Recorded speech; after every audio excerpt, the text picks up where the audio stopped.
नमस्कार. आज आपण 34व्या श्लोकाचा अर्थ जाणून घेणार आहोत. मागील श्लोकामध्ये भगवंतांनी आपल्या भजनाचे महत्त्व दाखवून दिले आणि अर्जुनाला भजन करण्यास सांगितले.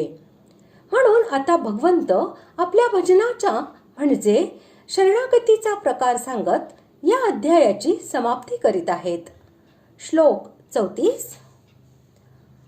मन्मना भव मद्भक्तो मद्याजी मां नमस्कुरु मामे वैश्यसि युक्त्वैव मात्मानं मत्परायणः.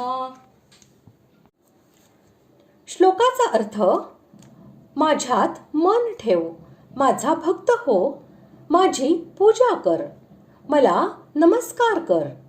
अशा रीतीने आत्म्याला माझ्याशी जोडून मतपरायण होऊन तू मलाच प्राप्त होशील. भगवंत हाच सर्व शक्तिमान, सर्वज्ञ, सर्व लोकमहेश्वर, सर्वातीत, सर्वमय, सगुण निर्गुण, निराकार साकार, सौंदर्य, माधुर्य व ऐश्वर्य यांचा समुद्र आणि परम प्रेमस्वरूपी आहे. अशा प्रकारे भगवंताचे गुण, प्रभाव, तत्व व रहस्य यांचा यथार्थ परिचय झाल्याने जेव्हा साधकाला असा निश्चय वाटू लागतो की एकमात्र भगवंतच आमचा परमप्रेमास्पद आहे, तेव्हा जगातील कोणत्याही वस्तूमध्ये त्याची रमणीय बुद्धी जराही राहत नाही. अशा अवस्थेमध्ये जगातील वस्तूंपासून कोणतेही आकर्षण त्याला राहत नाही.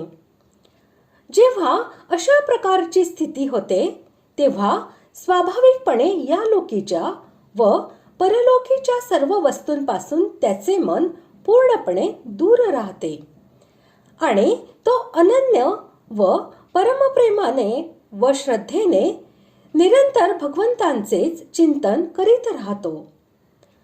भगवंताचे ते प्रेमपूर्वक चिंतनच त्याच्या प्राणांचा आधार बनते. तो क्षणभरही भगवंताचे विस्मरण सहन करू शकत नाही. ज्याची अशी स्थिती होते त्यालाच भगवंतामध्ये मन असणारा असे म्हणतात. भगवंताचा भक्त होणे म्हणजे असे की भगवंत हाच परमगती आहे. तोच एकमात्र भर्ता आणि स्वामी आहे. तोच परम आश्रय आणि परम आत्मीय संरक्षक आहे असे मानून त्याच्यावर अवलंबून राहणे, त्याच्या प्रत्येक विधानामध्ये नेहमी संतुष्ट राहणे, त्याच्याच आज्ञेचे अनुकरण करणे, भगवंताचे नाम, रूप, गुण, प्रभाव, लीला इत्यादींचे श्रवण, कीर्तन व स्मरण इत्यादीमध्ये आपले मन, बुद्धी आणि इंद्रिये यांना निमग्न करून ठेवणे आणि भगवंताच्या प्रेमासाठी प्रत्येक कार्य करणे याचेच नाव भगवंताचा भक्त बनणे हे होय.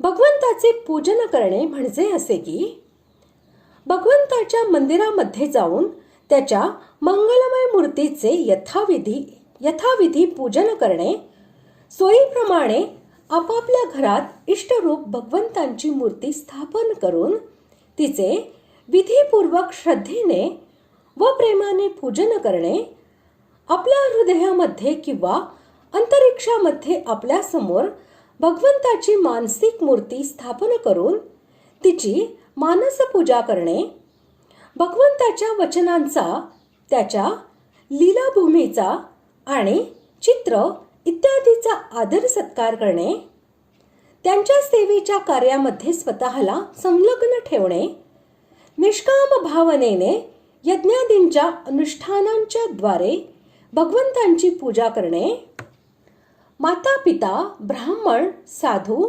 महात्मा आणि गुरुजनांना तसेच इतर सर्व प्राण्यांना भगवंताचेच स्वरूप समजून किंवा अंतर्यामी रूपाने भगवंत सर्वांमध्ये व्याप्त आहे असे समजून सर्वांचे यथायोग्य पूजन, आदर सत्कार करणे आणि तन मन धनाने सर्वांना यथायोग्य सुख देण्याचा व सर्वांचे हित साधण्याचा खराखुरा प्रयत्न करणे, या सर्व क्रियांना भगवंतांची पूजा असे म्हणतात. ज्या परमेश्वराची सगुण, निर्गुण, निराकार, साकार इत्यादी अनेक रूपे आहेत, जो विष्णूच्या रूपाने सर्वांचे पालन करतो, जो ब्रह्मदेवाच्या रूपाने सर्वांची रचना करतो आणि रुद्र रूपाने सर्वांचा संहार करतो, जो भगवंत युगायुगामध्ये मत्स्य, कूर्म, वराह, नृसिंह, श्रीराम, श्रीकृष्ण इत्यादी दिव्य रूपांमध्ये अवतीर्ण होऊन जगात विचित्र लीला करतो, जो भक्तांच्या इच्छेप्रमाणे विभिन्न रूपात प्रकट होऊन त्यांना आपला आश्रय देतो, त्या सर्वांच्या करता, हर्ता, विधाता, सर्वाधार, सर्वशक्तिमान, सर्वव्यापी, सर्वज्ञ, सर्वसुहृद, सर्वगुणसंपन्न, परमपुरुषोत्तम अशा समग्र भगवंताचे वाचक येथे माम हे पद आहे. भगवंताच्या साकार किंवा निराकार रूपाला, त्याच्या मूर्तीला, चित्राला त्याचे चरण, चरणपादुका किंवा चरणचिन्हांना त्याचे तत्व, रहस्य, प्रेम, प्रभाव आणि त्याच्या मधुर लीला यांची व्याख्या करणाऱ्या सतशास्त्रांना माता, पिता, ब्राह्मण, गुरु, साधू, संत आणि महापुरुष यांना तसेच विश्वातील समस्त प्राण्यांना भगवंताचेच स्वरूप समजून किंवा अंतर्यामी रूपाने त्याला सर्वांमध्ये व्याप्त असे समजून श्रद्धा भक्तीसह मन, वाणी आणि शरीर यांच्याद्वारे यथायोग्य प्रणाम करणे म्हणजेच भगवंताला नमस्कार करणे होय. मन, बुद्धी व इंद्रिये यांसह शरीराचे वाचक येथे आत्मा हे पद आहे. तसेच या सर्वांना वरील प्रकारे भगवंतामध्ये लावणे म्हणजे आत्म्याला त्याच्यामध्ये युक्त करणे होय. अशा प्रकारे सर्व काही भगवंताला अर्पण करून टाकणे आणि भगवंताला परमप्राप्य, परमगती, परम आश्रय आणि आपले सर्वस्व समजणे म्हणजेच भगवंतांचा परायण होणे होय. एव हे पद अवधारणेच्या अर्थाने आले आहे.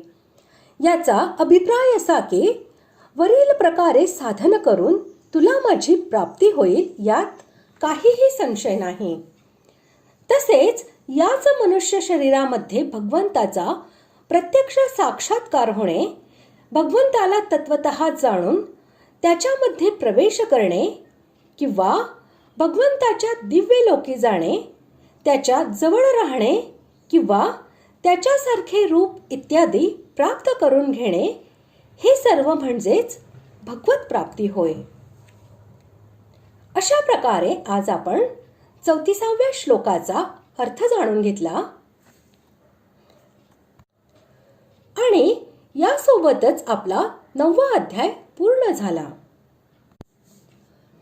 ओम तत्सदिति श्रीमद्भगवद्गीतासु उपनिषत्सु ब्रह्मविद्यायां योगशास्त्रे श्रीकृष्णार्जुन संवादे राजविद्या राजगुह्ययोगो नाम 9मोऽध्यायः. अशा प्रकारे ओम तत्सत या भगवन् नामाच्या उच्चारणपूर्वक ब्रह्मविद्या आणि योगशास्त्रमय श्रीमद भगवद्गीतोपनिषद रूपी श्री कृष्णार्जुन संवादात राजविद्या राजगुह्ययोग नावाचा 9वा अध्याय पूर्ण झाला. पुढील भागात आपण 10व्या अध्यायाला सुरुवात करणार आहोत.